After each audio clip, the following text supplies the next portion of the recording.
जंतु कोशिका और पादप कोशिका में अंतर क्या होता है? पादप कोशिका में और जंतु कोशिका का मेन अंतर इनकी संरचना पे निर्भर करता है। जैसी इनकी संरचना है उसी के आधार पर हम इनमें अंतर देख सकते हैं। पादप कोशिका यानी प्लांट सेल और जंतु कोशिका यानी एनिमल सेल। पादप कोशिका की सबसे पहली खास बात यह होती है कि उसकी जो बाहरी परत होती है, कोशिका भित्ति होती है, और किस चीज की बनी होती है? ये सेल्यूलोज की। सेल्यूलोज की बनी हुई कोशिका भित्ति होती है जो उसको दृढ़ आकार प्रदान करती है।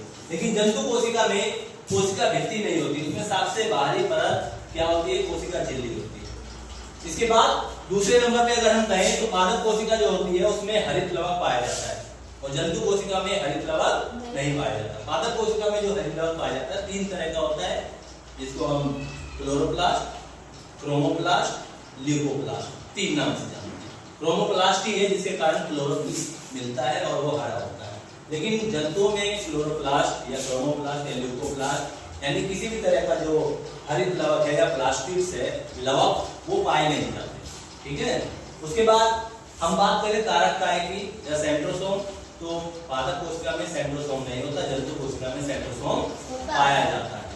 ये क्या करता है? कोशिका विभाजन के समय इनको इनके अक्ष पर उन सूत्रों को ले जाने का काम करता है। रिक्तिका की बात करें तो दोनों में पाई जाती है, लेकिन रिक्तिका में अंतर क्या होता है? रिक्तिका जो पादप कोशिका है उसमें रिक्तिका सिंगल और बहुत बड़ी होती है, जबकि जंतु कोशिका में छोटी होती है और कई सारी होती है, संख्या में ज्यादा होती है। केंद्रक की बात करें, दोनों का केंद्रक मेन अंग होता है इनका, केंद्रक दोनों में पाया जाता है, लेकिन पादप कोशिका जो होती है उसमें केंद्रक परिधि की तरफ पाया जाता है, किनारे।